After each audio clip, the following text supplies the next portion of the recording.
So you want to be better at Taiko no Tatsujin? Well, here's some tips on how you can. The focus of this video is on note patterns and the various amounts of them that exist in Taiko no Tatsujin. But because there are so many different patterns, this one topic by itself will have to be split into multiple videos just to be able to cover all grounds. So let's help you guys get really good at Taiko.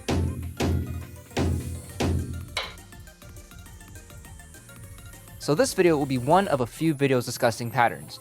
But just for now, we'll only be focusing on patterns that contain 2 to 3 notes, just to keep it simple for now. The good thing about learning about all these note patterns is that when you have learned how to do all of them, you actually have the ability to beat most songs up to 8 or 9 stars and maybe a couple 10 stars if you feel like it, because every song uses most of, if not all, of these patterns. To keep things simple, I'm going to refer to all the notes as red and blue, instead of don and ka, just to make things easy for you guys to remember.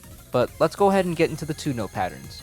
The 2-note patterns are blue blue, red red, red blue, and blue red.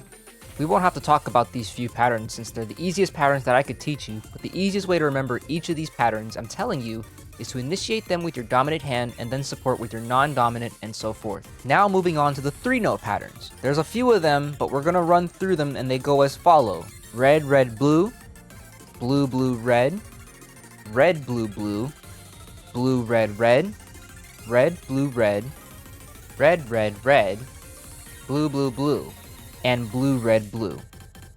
I know that a couple of these 3-note patterns get a little difficult to remember in actual play, but the best way to remember them, like I said in the previous tip, is to start with your dominant hand, then support with your non-dominant hand, and then so forth. You keep going with whichever hand.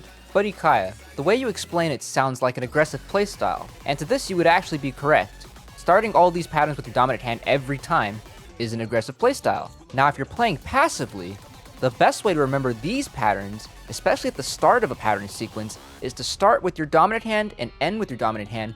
Then when you switch hands, you start the 3-note pattern with your non-dominant hand and then end with the non-dominant hand before switching back to your dominant hand, just like in the previous video. The next video will be on patterns that have 4 to 5 notes, and I'm hopeful that these tips will help you gain more confidence when playing Taiko no Tatsujin, whether you're playing at an arcade or at home on your personal drum. For more tips, like, comment, and follow.